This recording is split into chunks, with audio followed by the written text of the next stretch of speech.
This is Standing Watch. And now, evangelist Norbert Link. Greetings everyone and welcome back to our Standing Watch program. Economic experts are telling us that Italy will soon leave the Eurozone and perhaps the EU.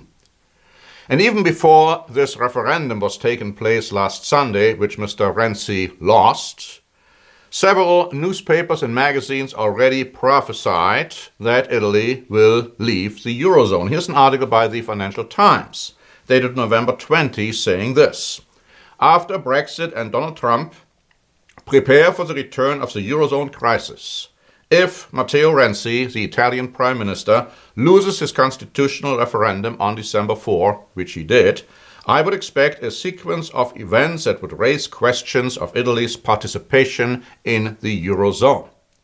The Telegraph wrote on November 27 that Italy needs reforms and a Euro exit is inevitable. But not everybody agreed with that assessment. Der Spiegel Online, for instance, wrote on November 27 quite something differently. They said that an exit from the Eurozone would lead to a dramatic crisis situation in Italy, as inflation would increase, nobody would come to Italy's rescue because the European Central Bank would be prohibited from helping Italy, and Italy's astronomical national debt, which is calculated in euros, still will have to be repaid. Still, after the referendum was done, and of course the result was that Mr. Renzi lost, the CNN wrote on December 5, the stage is slowly being set for a possible Itexit. They call it now Italy exit, Itexit. But why? Well, I was appalled, actually, when I read the reports, how the facts were twisted. Because it was presented as if the referendum had something to do with a vote for or against the euro, and whether or not Italy would leave the Eurozone or even the EU or would stay in it.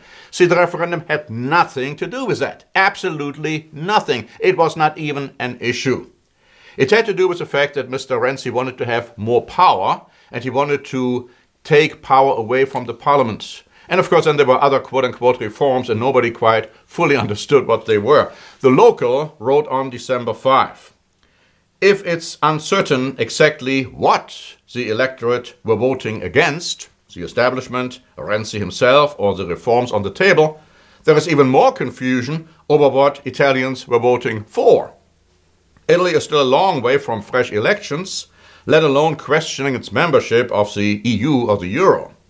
It is true that one of the main beneficiaries of Renzi's defeat is likely to be Beppe Grillo, actually a comedian, and his anti-establishment Five-Star Movement Party, which spearheaded the campaign for no and is openly critical of the EU. However, while the movement has called for a referendum on Italy's membership of the Euro, Grillo stressed in blog post after the UK's Brexit that his party believed in the Union. They just wanted to reform it from within. On the other side of the spectrum, of course, Italy's far right were quick to claim the result as a victory, despite the fact that it was a cross-party campaign, including prominent figures from Renzi's own Democratic Party. And so what we have here is a confusing picture as to what actually the referendum was all about. And the article points out that one thing Italians certainly did not vote for was radical change. The result sends a clear message as business as usual, because the reforms have been voted down.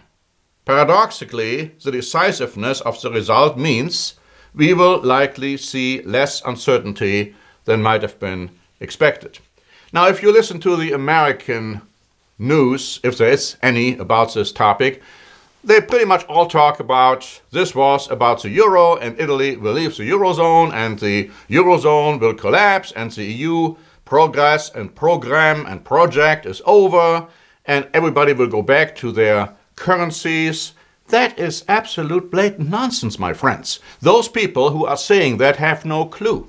no clue as to what is going on in Europe, and quite frankly, they don't understand anything when it comes to the Bible.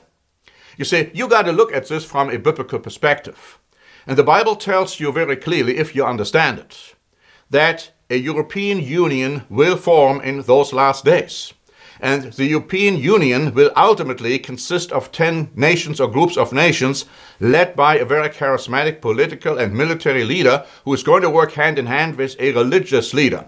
And Italy absolutely has to be part of this. It all started with the Treaty of Rome. And if you go back to history, you will know that it is the ancient Roman Empire which is being revived a last time now in Europe. The problem, my friends, is that when people talk about the European project, saying the European project is over and Italy will leave the Eurozone and so on, they don't understand their enemy, their future enemy. Because, you know, the Bible tells you that ultimately it's going to be the European Union under a very strong political and military leader who is going to start a war against the United States of America. You see, people don't understand this because people don't understand the Bible. Now, you can understand if you have eyes to see. We have prepared a free booklet, Europe in Prophecy. You should write for this free booklet because this booklet shows you from the pages of the Bible and from history, first of all, why Italy will never leave the Eurozone, why Italy will not move away from the European project. And it will also show you what is in store for both Europe and the United States. Thank you very much for listening. This is Norbert Link for the Standing Watch program.